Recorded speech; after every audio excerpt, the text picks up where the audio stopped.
اللہ کے بعد از خدا بزرگ تو یہ قصہ مختصر۔ اللہ اکبر۔ رسول اللہ صلی اللہ علیہ وسلم کے اہل بیت کو کلمہ پڑھنے والوں نے شہید کیا، اس سے بڑا ثانیہ ہو نہیں سکتا۔ وہ لوگ جو اللہ اور رسول کو اذیت دیتے ہیں ان کے لیے اس دنیا میں بھی لعنت ہے، آخرت میں بھی لعنت ہائے ہو۔ رسول اللہ صلی اللہ علیہ وسلم بڑی وعید فرمائی ہے کہ مدینہ جب میں چلا گیا ہوں تو اب اس کو یثرب نہیں کہنا، نہیں کہنا۔ یثرب کہنے والا لعنتی ہو جائے گا۔ کہ ادب سے سر کیا جاتا ہے راہ جذب و مستی کو، قدم اس راستے میں پائے پیشانی سے رکھتے ہیں۔ اللہ اکبر۔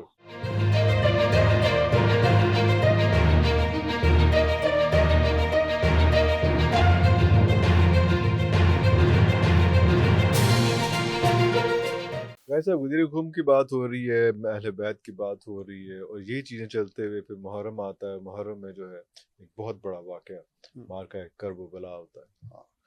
بہت انفارچونیٹ ہے جی یہ واقعہ جو ہے۔ یہ عرفان صاحب،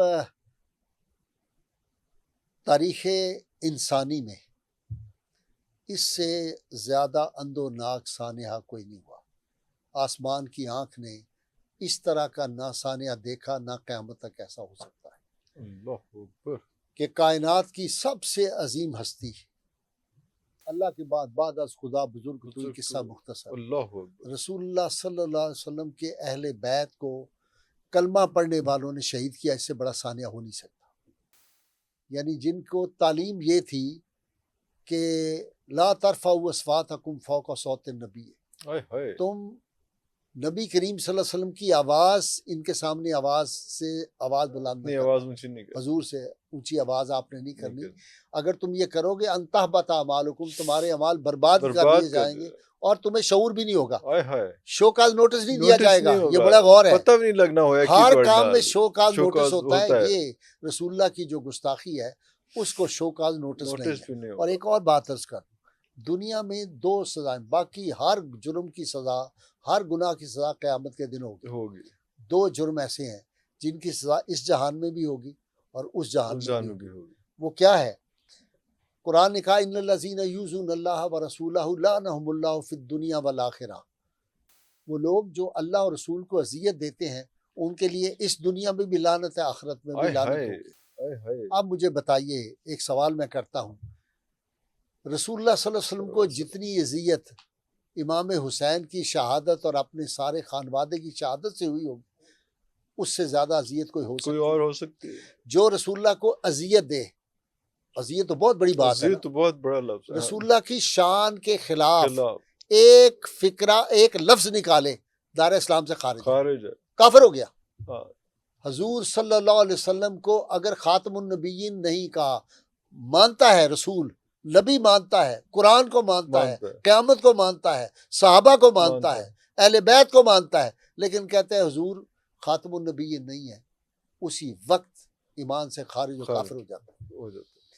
یہ لفظ ہے، صرف آواز اونچی کرے صحابیوں، یہ کوئی عام آدمی نہیں جن کو صحابہ کون کرے گا؟ ہے۔ صحابی کرے گا۔ پھر اللہ تعالیٰ فرماتے ہیں یا ایھا الذین آمنوا لا تقولوا رائنا وقولوا انظرنا۔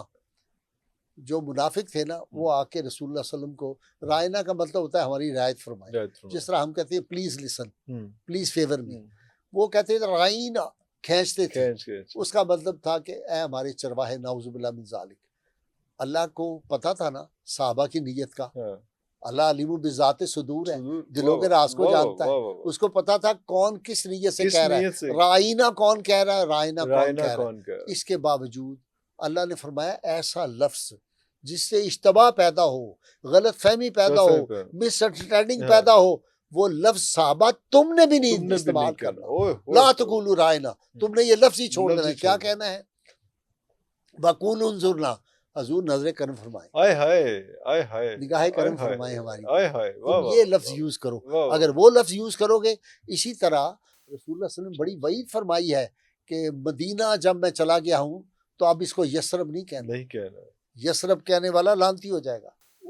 اب مدینہ کو یثرب نہیں، ہمارے بڑے بڑے لوگوں نے جو یثرب کا لفظ استعمال کیا، یہ فلموں میں جو نعت لکھتے ہیں وہ بھی کہہ دیتے ہیں یثرب کو جانے والے میرا پیغام لے جا، پتہ نہیں ہوتا یثرب نہیں، ہاں یثرب کے والی سارے نبی تیرے در کے، اب یہ پتہ نہیں نا ان کو، تو بڑے لوگوں نے بھی یثرب کا لفظ استعمال کر دیا، غلط فہمی۔ جب مدینہ ہو گیا، رسول اللہ صلی اللہ علیہ وسلم جب وہاں چلے گئے تو بس پھر تو وہ ساری شفائیں وہاں ہیں. وہاں اور آج یہ حضور صلی اللہ علیہ وسلم کا فرمانا کہ یا اللہ یہاں سے جو بیماری اس کو دور کر دے. یو این او کی جو رپورٹ جب یہ کرونا ہوا تو آپ نے دیکھا کہ یو این او کی رپورٹ کیا آئی ہے، دنیا کا سب سے زیادہ محفوظ شہر جو ہے پوری ورلڈ کا وہ مدینہ ہے. مدینہ. اللہ. ایک اور بات یہاں پہ کر دوں، کربلا کی بات ہم نے کرنی ہے لیکن یہ آتی جا رہی ہے غلط سیکوینس میں آتی جا رہی ہے. وہ ایک خیالات کا ہوتا ہے نا، تسلسل وہ آتا ہے. وہ اسی طرف ہی رہے ہیں. وہ کیا کہتے ہیں اس میں سٹانس میں آپ کہتے ہیں، واہ واہ واہ واہ، کیا کہتے ہیں لفظ ٹرانس میں ہوتا ہے، اس میں ٹرانس میں پہنچ جاتا ہوں. ہاں جی. وہ رسول اللہ صلی اللہ علیہ وسلم نے فرمایا کہ اب میں جس شہر کی طرف جا رہا ہوں وہ شہر سارے دنیا کے شہروں کو کھا جائے گا. اب اس وقت سمجھ نہیں آئی، پوری دنیا میں مرلوں میں جگہ بکتی ہے یا فٹوں میں جگہ بکتی ہے، ایسی ہے نا. اتنے فٹ کا گھر ہوگا، یہ 40 بائی 30 کا ہے، 200 گز ہے، گز ہے جیسے ہے، مرلے ہیں، کنال ہے، سارا ہے. ایک اس دنیا میں شہر ہے اس وقت جہاں پہ انچوں میں جگہ بکتی ہے. انچوں میں جگہ، اللہ اکبر. اس کا نام ہے مدینہ منورہ. اللہ، انچوں میں، انچوں میں جگہ، انچوں کی قیمت طے ہوتی ہے. سب سے مہنگا واشنگٹن ڈی سی کا سب سے بڑا بازار جو ہے وہ اتنا مہنگا نہیں ہے جتنی مدینہ منورہ کی زمین ہے. اور ہمارا تو اور عقیدہ ہے نا، میرے لیے ہر گلشن رنگی سے بھلی ہے، کانٹے کی وہ ایک نوک جو طیبہ میں پلی ہے. اے راہ روان شوق یہاں سر کے بل چلو، طیبہ کے راستے کا تو کانٹا بھی پھول ہے. اور نازا ہے جس پہ حسن، وہ حسن رسول ہے. یہ کہکشاں تو آپ کے قدموں کی دھول ہے. اللہ، تو ہمارا تو عقیدہ اور ہے. حرم کی زمین اور قدم رکھ کے چلنا، ارے سر کا موقع ہے وہ جانے والے. وہ زمین اتنی مقدس سرزمین ہے. اور ہمارے ایک دوست نے بڑا زبردست شعر کہا تھا کہ ادب سے سر کیا جاتا ہے راہ جذب و مستی کو، قدم اس راستے میں پائے پیشانی سے رکھتے ہیں. اللہ اکبر. اب رسول اللہ صلی اللہ علیہ وسلم کے وصال پاک کو ابھی 50 برس ہوئے. سیدنا ابو ہریرہ ایک دعا مانگا کرتے تھے، یا اللہ مجھے 60 ہجری نہ دکھانا. یا اللہ مجھے 60 ہجری. اس وقت نہیں سمجھ آتی تھی بعض لوگ کہ کیا بات ہو رہی، وہ سمجھ آ گئی کہ 60 ہجری میں یزید جو ہے وہ خلیفہ وقت بن گیا حکومت کا.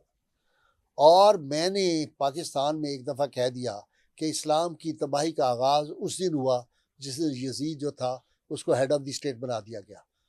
ایک طوفان مولویوں نے مجھ پہ کفر کے فتوے فلاں فلاں اور غلط فہمی پھیلا دی سارے معاشرے میں کہ جی یہ صحابہ کا گستاخ ہے.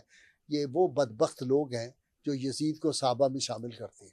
میں نے کہہ دیا یزید کی، چونکہ اس کی بیک گراؤنڈ کیا تھی، یزید کی تربیت ہوئی عیسائی گھرانے میں. اس کے ننہال، اس کی ماں عیسائی تھی، میسون جو تھی، اس کا گھرانہ ننہال عیسائی تھا. یہاں جناب طوفان مچ گیا کہ جی دیکھو جی وہ تو تابی تھی، وہ فلاں تھی، بڑی اس کی تعریفیں کی یزید کی ماں کی. اور سیدہ فاطمہ سلام اللہ علیہ کو یہاں ملاؤں کے ایک گروپ نے کہہ دیا وہ خطا پہ تھی، نعوذ باللہ من ذالک، ان پہ خطا کر دی، یزید کی ماں کی تعریفیں شروع کر دی. وہ تو مولانا ہاشمی، ایک ہاشمی میاں بہت بڑے جو ہے محدث کوچوچوی کے خاندان کے انڈیا کے، انہوں نے کہا آئے میرے ساتھ مناظرہ کریں، وہ عیسائی تھی میسون جو ہے، میں ثابت کرتا ہوں.